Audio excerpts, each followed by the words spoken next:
Okay, let's get started. I'm Jan Ozer. Thanks for coming. We've got 45 minutes and 42 slides, so I guess I'll jump right in. Enough niceties. Come on.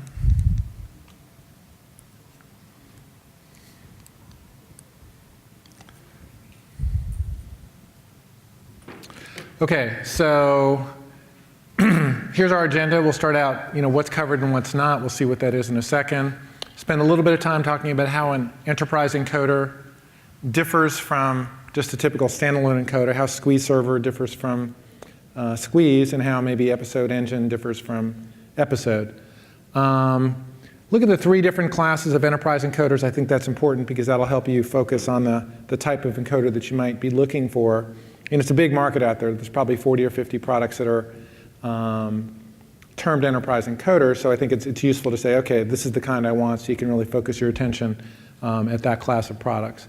And then once you understand which class you're looking for, how do you differentiate them? And that's kind of where we'll finish up. So what I'm covering here is on-demand encoding only, so I'm not going to talk about live. There's a lot of overlap, but I'm not going to talk about live encoding in this presentation. I'm not going to talk about video conferencing or conferencing in general. Also not going to talk about broadcast cable, backhaul, that type of encoder. This is encoding for streaming distribution. And I'm also talking local installation, not cloud installation. I talked about cloud yesterday. And if you're interested in that presentation, you weren't able to make it, that's available on my website as well. In fact, you can pretty much see what I've been doing the last 3 days on my website.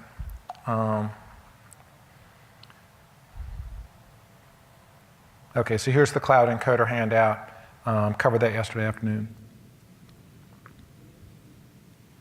Okay, so let's start out. What is an enterprise encoder? How does Squeeze Server different from Squeeze? How is Episode Engine different from Episode Pro? And it varies by product, but here's some of the general concepts.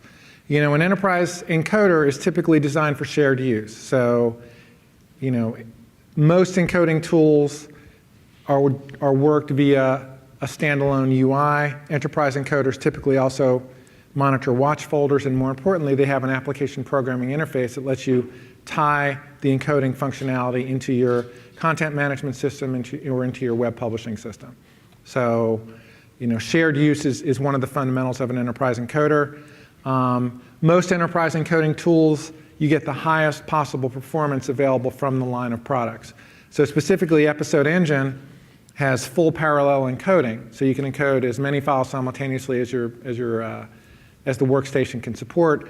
Episode Pro only has 2 simultaneous instances. Episode Engine also gives you split and stitch technology, where you can divide a long file into multiple parts and encode that for faster long file encoding. That's not available on Episode Pro. Episode Engine costs, I think it's either $3,000 or $4,000. Episode Pro is $1,000, and that's the difference between the functionality. A lot of enterprise encoding tools give you single point of control scalability. So if you want to, have a server farm and you want single point of control of that server farm, you can get that with an enterprise encoder. Typically can't get that with a standalone encoder. Enterprise encoders, at this point, they should handle all relevant outputs from both a single file and also adaptive streaming formats. So you get, H.264 files in whatever wrapper you want, as well as file output for HTTP live streaming, HTTP dynamic streaming, smooth streaming, Dash, and other adaptive streaming formats. Not only you get the encoded files, you also get the metadata that's required for that. More importantly, most standalone encoders don't support closed captioning. So if you're a broadcaster, closed captioning is becoming an increasingly important requirement. Most standalone encoding tools don't deal with those. If you're choosing an enterprise encoder, the ability to handle whatever flavors of closed captioning that you need is obviously going to be a critical feature. And DRM, same thing. If you need to protect your videos, Episode Pro doesn't give you the ability to protect your videos in any way. Vantage, which is Telestream's high-end workflow system, can let you protect your videos. So DRM support is another key differentiator. The whole programmability aspect, via API and plugins, we covered that real briefly. I think it's important to recognize that hardware, enterprise encoders can be hardware, they can be software, and I think you can even make a pretty strong argument that they can be command line, because YouTube uses FFmpeg, a command line encoder. They've got thousands of encoders, so it's hard not to call FFmpeg in that context an enterprise encoder. Obviously, they've built a lot of functionality around that, but that's fundamentally how they do their encoding. What are the classes of enterprise encoder? When I'm looking at an enterprise encoder for review or just for, to understand what the company is trying to accomplish, I divide it into 3 classes. And the first class is kind of the Swiss Army knife transcoder. And this is the carbon coder class of products. It can take any format in, any format out. Pretty much a lot of production departments need a tool like this because, let's face it, we get a bunch of camera formats in, we get a bunch of editing formats in, we've got ProRes, we've got Avid DNX, we've got all these and we need to output a bunch of formats as well. So I think, this is one class. We'll look at other members besides Carbon Coder, but that's one class. A lot of formats in, a lot of formats out, very convenient to have around. May not be the fastest tool, but can get you from point A to point B with good utility. The second class, typically hardware encoders, and Elemental Server is kind of the big product that comes to mind in this category. Basically, they just built that to do as fast an H.264 encoder was humanly possible. It didn't handle a lot of formats when it came out. It's starting to handle more input formats. But basically, it's like if you need a lot of H.264 files, you need to look at this hardware device. That's not what Carbon Coder's good at. Carbon Coder is more lots of formats in, lots of formats out. But if you really want high volume H.264 encoding, don't need to support ABC intra output, then you want to look at a high volume encoder or transcoder.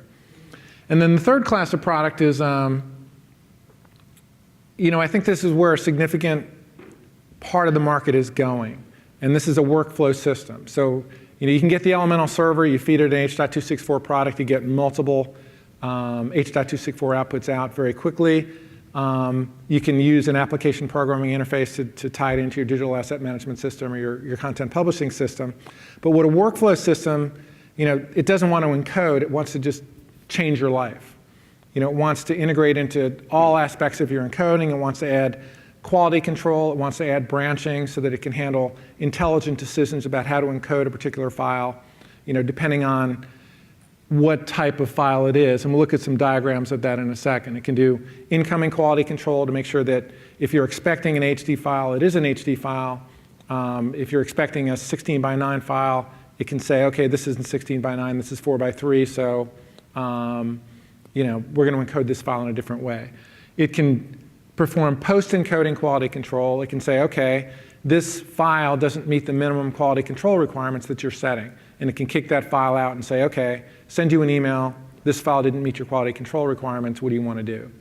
And you're starting to see in some of the more recent tools self-healing workflows. So if it does kick out a file because the quality is too low, it can say, okay, let's re-encode at a higher data rate and see if the quality is acceptable. So high volume transcoding tools like the Elemental Server doesn't do that. It encodes a file and spits it out. Workflow systems can incorporate all this functionality to give you, I guess, a richer development environment for your video. How do they work? We're going to look at some examples. This is the Harmonic Pro Media. And here the workflow system software sits on top. It's charged with retrieving the video file from the FTP server and delivering it to the playout server. It's going to bring the file in here, do a quality control check on the incoming side to make sure it's the type of file that you're expecting, encode the file in Carbon Coder, which is the encoding tool, or ProMedia Express, which is another encoding tool, do another quality control check, and then distribute the file. So in the workflow system software itself, this is what you build. So this is a workflow within the Harmonic workflow system. You've got your pre-transcode tasks up here. This is where I might be checking for black frames. I might be checking for the lack of audio volume, things like that. I don't want to invest in encoding a file if the file isn't of sufficient quality coming in to justify that. Then I'm going to do the filtering, and then I'm going to run a bunch of encodes. And once I run the encodes, I'm going to check for SSIM. SSIM is a quality check. That gives me the ability to check a quality level. If the quality level isn't of a certain rating, then I'll kick the file out and send an email to whoever's programmed in. If the job is a success, we'll send that out via FTP. If there's an overall failure, I'll email this person. So this is what a workflow system does. It gives you the ability to program a bunch of tasks into a single workflow, much more so than you can get with a standalone encoder. And this is Telestream Vantage. This is kind of the branching. The file comes in, you interrogate the file header, you get the height of the file. Is it an SD or an HD file? This is where you make a decision. Is it letterbox or not? And then depending on those interrogations, you encode the files differently. And this is again, this is another workflow functionality that you can't get in a standalone encoding tool. Once it's done, you would move the file to the destination. And this is Digital Rapids Kayak. Digital Rapids Kayak is, again, another workflow system that gives you the ability to build pretty functional workflows with either internal or external quality control, do different encodes based upon what you find in the file, and then deliver the file to different locations based upon the results of the encoding. The benefits of the workflow systems is you get a much more sophisticated workflow. You get branching, you get quality control. That self-healing I talked about. If the file isn't sufficiently good quality, you can re-encode at higher data rates. You can use quality control tools with standalone encoders. You can send a file to a watch folder. The quality control tool can input the file, do the quality control, and spit out a report. But workflow systems give you the ability to integrate all that reporting into one interface. So you don't have to have two separate products that you're worried about. You've got one interface for all that. I guess the importance of quality control kind of hit me when I don't do a lot of file delivery. I do a lot of consulting, helping people create encoding parameters, but I don't do a lot of encoding for other people. But when I did that, I encoded, a consulting client wanted to convert 3-4 hour DVDs to an adaptive group of streaming files. So we literally had something like 20 hours of files. You just can't watch 20 hours of video in any kind of affordable way. So that's when the importance of quality control really kind of hit me. And I became a big proponent of these types of systems. And I think it's, if you're working with broadcast quality input from your own shop, I think you have a pretty good feel for the overall quality of that. On the other hand, if you're accepting inputs from a bunch of different places and you're charged with guaranteeing that the output quality is going to be sufficient, that's where quality control becomes important, and that's where a workflow system really can become a great solution as compared to a standalone encoder. So the point is, I think the three types of products are very different. And I think you need to know, what am I looking for from a class perspective before you start comparing the different alternatives within the class. And then you also need to understand that choosing a workflow system can dictate your encoding selection. I think as a standalone encoder, Elemental's server is very hard to beat. Very good quality, very fast, very efficient, very affordable. On the other hand, if you want a workflow system, it's not going to fit in as neatly as some of the tools that are available from the same company who makes the workflow system. So if you're buying Vantage, you're going to want to buy a Vantage encoder. If you're buying Harmonic, you're going to want to buy a Harmonic encoder. And then who's who in the general, I talked about dozens of products. This is, a decent cross-section in the various categories. And once again, if you decide, well, I want a Swiss Army knife, these are the products you would consider. If you want a high-volume encoder, transcoder, these are the products you would consider. If you want a workflow system, I think the three primary candidates are these guys over here. Again, when do you want to consider a workflow as opposed to a standalone encoder? I think if you're accepting input from multiple sources, you don't have a reassurance that those files are overall of a consistent quality. You may want to include incoming QC. And if you've got to deliver to customers, as in a service bureau situation, I think QC is something you really, really need to consider. If you're in charge of making sure the files are of good quality, then it's really hard to do without QC. It's hard to do affordably without QC. Okay, so now that we know the classes, what's the buying process? What do you consider in order to make a decision within that class? And this is not rocket science here. I mean, you identify the required features. We'll cover which features I would consider in a moment. Identify all the candidates that meet those requirements. And I think the more features you list, the more candidates you'll rule out. I think from my perspective, I've done a lot of comparisons in quality, both on the standalone encoding tool side and the cloud encoding tool side, and I've seen very little difference in quality. Everybody says their quality is best. I've seen very, very little difference in quality in any of the comparisons that I've ever done. So I think quality, you should pretty much assume that's going to be the same, and then you look at the performance side. And we'll look at some performance numbers a little bit later in the presentation. You will see a huge difference in performance between a lot of the different components and a lot of different tools in these classes. So I think you need to start out, identify the required features that you need. Do you need a quality control check? If you need a quality control check, you're looking at a workflow system. What other type functionalities do you need? What about the ability to interface with your digital asset management system? The ability to handle content protection, the ability to do ad insertion, live, on demand. Those that you basically need to list all the features that the encoder has to support.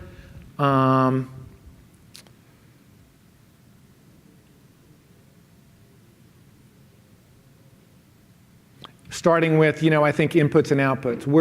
What types of files do you need to input? And you're going to see a huge disparity there by product. So Harmonic ProMedia Express is a very high volume transcoder that's targeted at the cable market. So it only accepts MPEG-2 input. So if you're working with ProRes, if you're working with AvidDNX, if you're working with ABC Intra, you can't use ProMedia Express. So first thing, what inputs does my encoder need to support? And I don't think you should assume, because different products are targeted towards different markets, and you can't assume that they're going to support the input that you're working with. And you also need to look at the codec and the transport stream and the metadata as well. So it's container format, video, audio, metadata. This is what the Avid Express supports. So again, if you're working in any other format, you don't get that support. You can't input that into the Avid ProMedia Express product. Very good for cable applications, not so good for more general purpose. And then identify the outputs.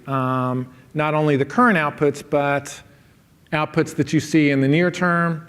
So you've got single file outputs. Do you need VP6 encoding or VP8 encoding? Some of the high volume transcoding tools don't support that. So I don't think you can get VP6 from the elemental server. So if you're still supporting that codec in some applications, you need to make sure that the product you're considering supports that. At this point, you need to be thinking about Dash support. What does the encoding tool do for Dash? What does it plan to do for Dash? What's its upgrade path to HEVC? If it's a chip-based encoding tool, it may not give you HEVC encoding. It'd be a shame to spend $10,000 on an encoder and not have HEVC when it becomes important in a year or two. So obviously one of the questions you need to ask is HEVC. Significantly, Elemental, I think they're saying that any product they ship since last year is going to support HEVC via a software upgrade.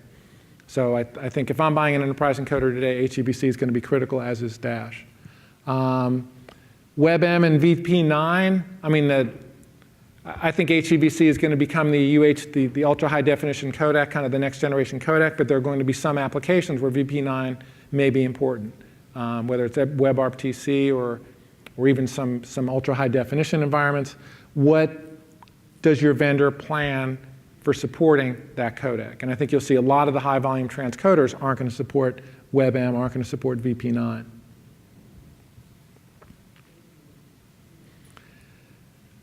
One of the big areas of differentiation between the lower end and the higher end is going to be metadata support. Telestream Agility is a product that's kind of on the way out, but it does give you a lot of good syndication features and capabilities. So what are your syndication requirements? How does your encoder support the metadata that's required for those type of syndication activities?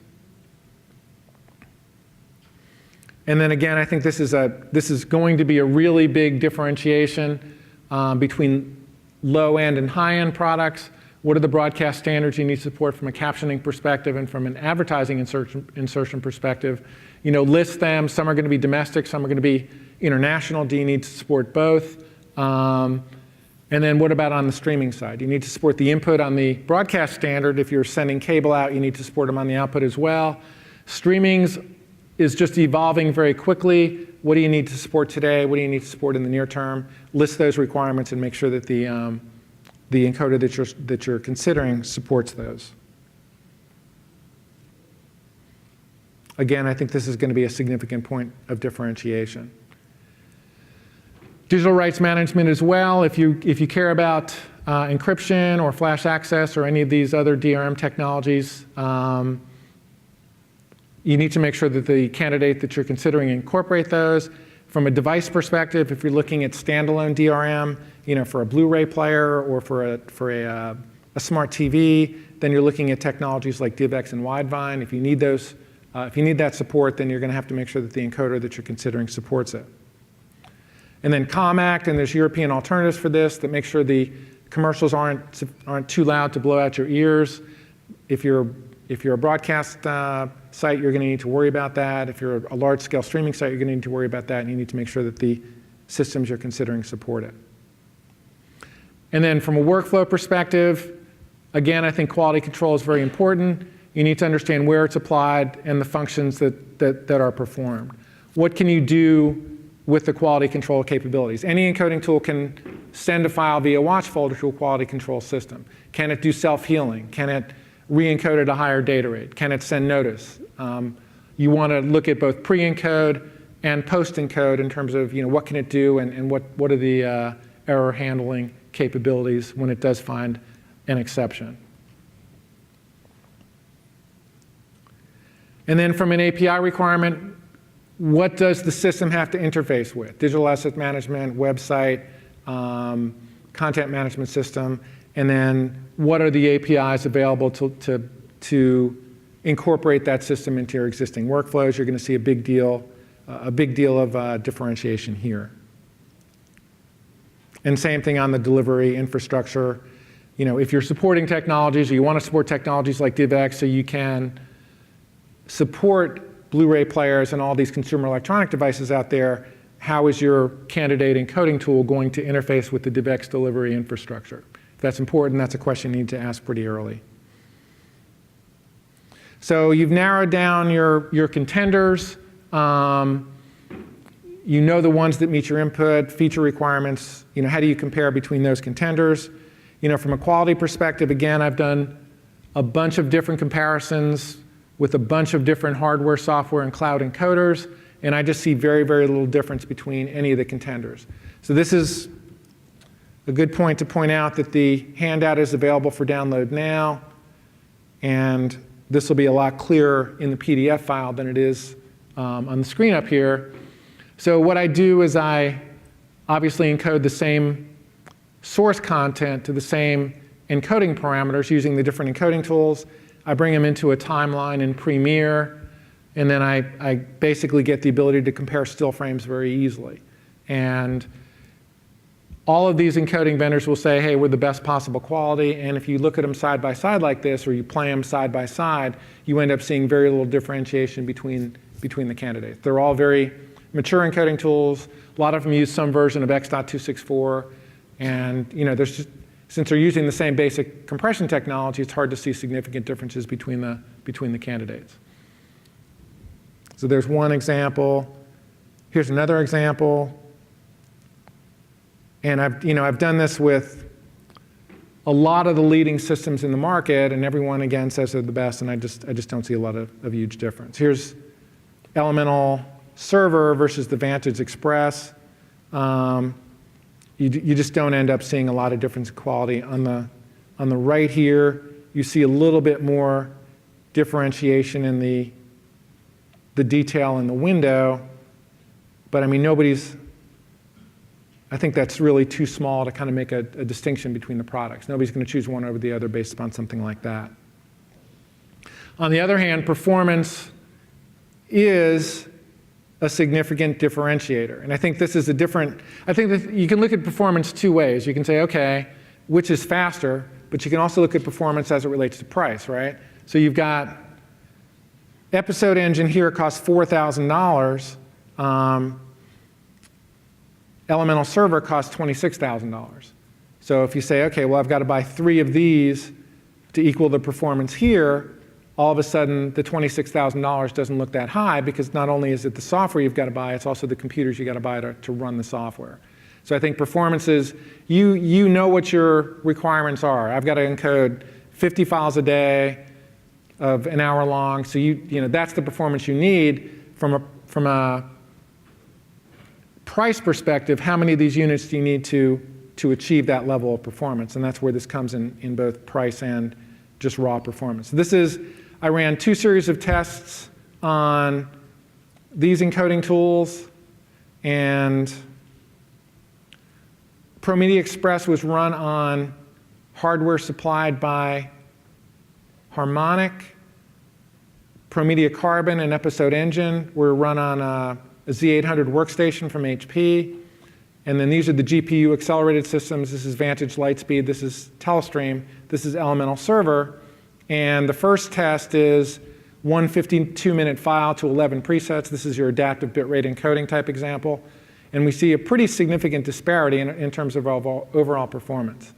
With the Elemental Server is the fastest at 25 minutes, and Carbon Coder running on a Z800, which is a pretty fast system, was 2 hours and 35 minutes as compared to 25 minutes.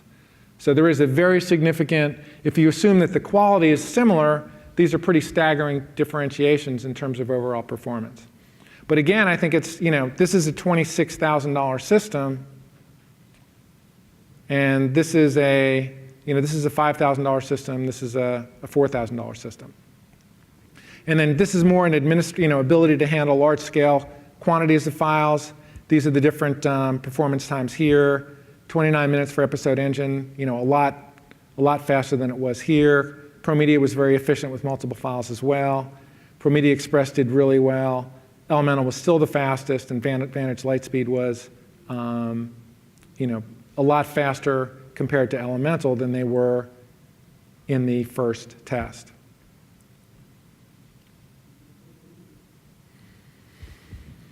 So as I talked about, the pricing is always changing with all these different contenders.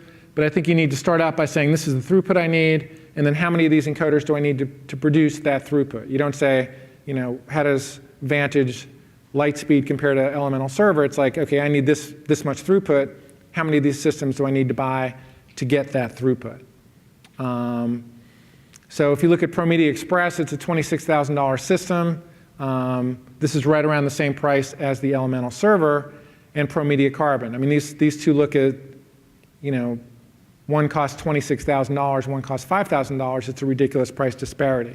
On the other hand, if you look at the performance that you need, if you need to get a certain amount of throughput, and you need to, if you need almost 5 of these ProMedia Carbon units to deliver the same throughput as you would with this application server, and you factor in the cost of computers, all of a sudden this $49.95 solution looks a lot more expensive than the $26,000 solution.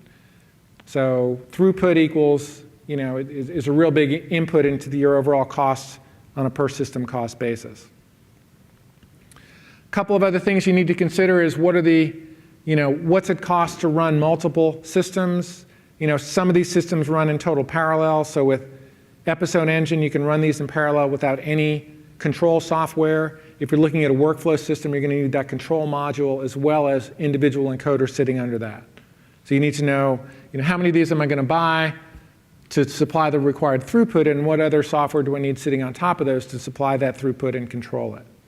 And then if you want no single point of failure, you need to say, okay, well, do I need 2 controllers running? Because if one fails, I also, I need to continue my throughput. So you need to define your system requirements in terms of throughput and error handling, and then price based on those assumptions.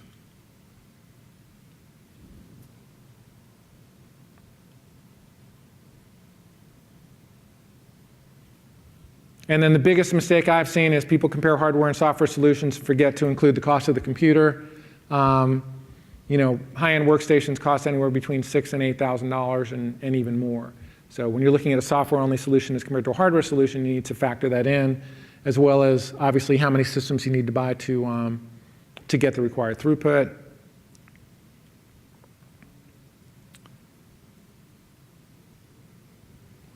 And that's all I have. Any questions?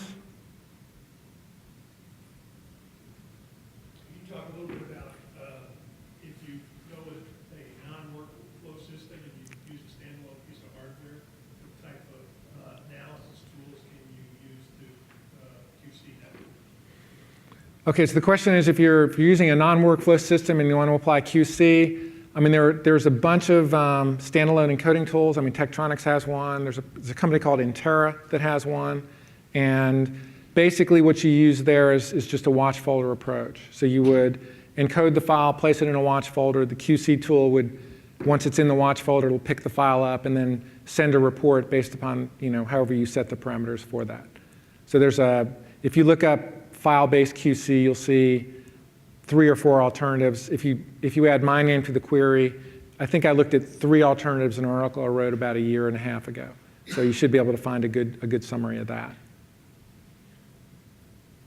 In your experience, the workflow systems, can they be deployed in the cloud, or are they available as software systems? Good question. So I don't know the answer to that. Telestream's here, so you can ask them. I've only seen them deployed as server-based on-prem systems, but I would. But everybody's moving to the cloud, so I would be surprised if you couldn't perhaps run them in that environment as well.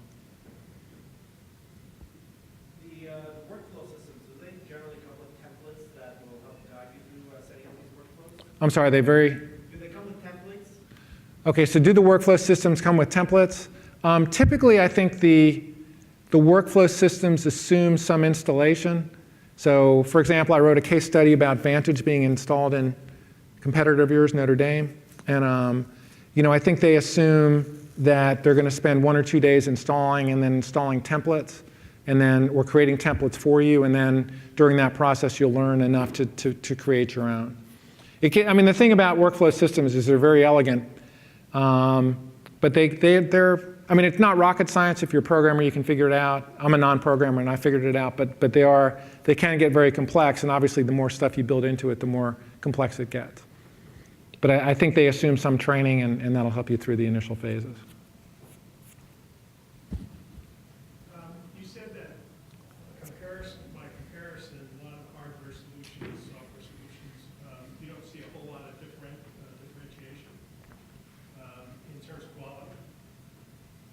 For live streaming, Paradec, for instance, has a small device called Cube that live streams. Does that same lack of differentiation in quality even apply to small devices like that? So the question is, how much quality differentiation would I expect to see between small tools like the Teradek and even high-end encoding tools? Teradek I've used that product and I've gotten beautiful streams out of it, but that falls a bit short than a rigorous comparison. It's a little bit harder to benchmark, but the benchmarking I have done, I've seen not a lot of differentiation. Because Teradek, let's face it, they're buying a chip.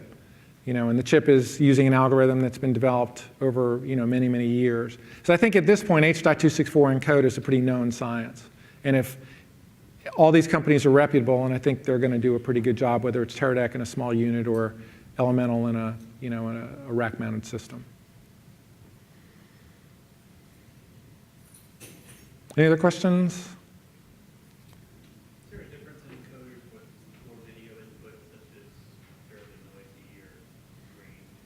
Good question. Is there a difference in quality based, do some systems handle poor input better than others?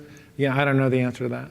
I mean, I think it's you'd have to, a lot of these systems have been in place for a number of years. You know, they started out in the broadcast market and they're kind of moving into the streaming. So I would expect them to be able to do a lot of error handling, but until you test it, you really, I mean, it's really hard to test these systems, you know, because they're expensive, they're tough to access, you don't get them in all at one time.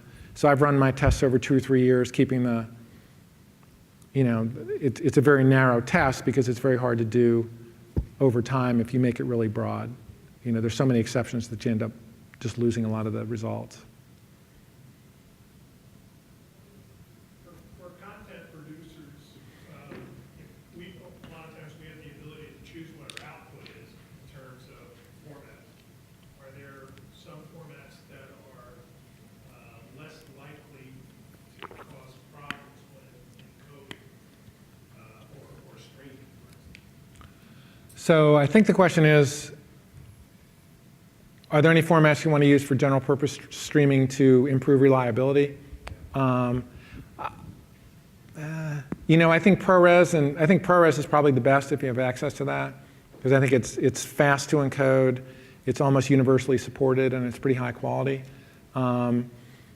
If that's cumbersome, then in terms of a general purpose format, I also think H.264 at very high data rates gives you really good quality, and it's universally accepted. So if I'm uploading a file to the cloud, I'm going to probably use H.264 because ProRes just may be prohibitively large from an upload standpoint. But I think those are the 2 formats that I really think just are universally accepted at this point. And when you say high bit rates, what are you talking about? You know, so high bit rates for upload, you know, obviously that's going to depend on resolution. If you Google my name and upload to YouTube, you'll see an article we wrote on uploading to YouTube. And YouTube has 2 sets of standards. One is for you know, broadcast customers. They talk about 50 megabits per second at 1080p. And then they have a lower standard for just like the great unwashed like the rest of us. And then there they talk about like 10 megabits per second at 1080p.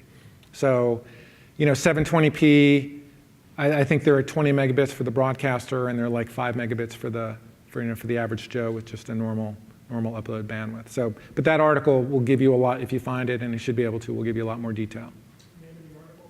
I don't remember the name of the article, so Google my name in quotes and then add encoding for uploading to YouTube or something like that. You mentioned about splitting and stitching, but you didn't say which encoder actually does that. Say it again? The splitting and stitching, you didn't say which encoders can do that. Right. Do you know which ones can do that? Which ones can do that? So splitting and stitching is a feature that, you know, one of the reasons I test that 240-minute file is because not a lot of companies can encode that quickly because they encode it from start to finish. So I think all cloud encoders do split and stitch. Sorenson Squeeze, both the desktop version and the server version do split and stitch and do a very nice job of it. And then Episode Engine, but not Episode Pro or Episode, also does split and stitch. So if you're looking for a standalone encoder, it would be Sorenson's Squeeze on the desktop side. If you're looking for a server, you know, an enterprise encoder, it would be Squeeze Server and Episode Engine. And then I think all the cloud encoders do it as well.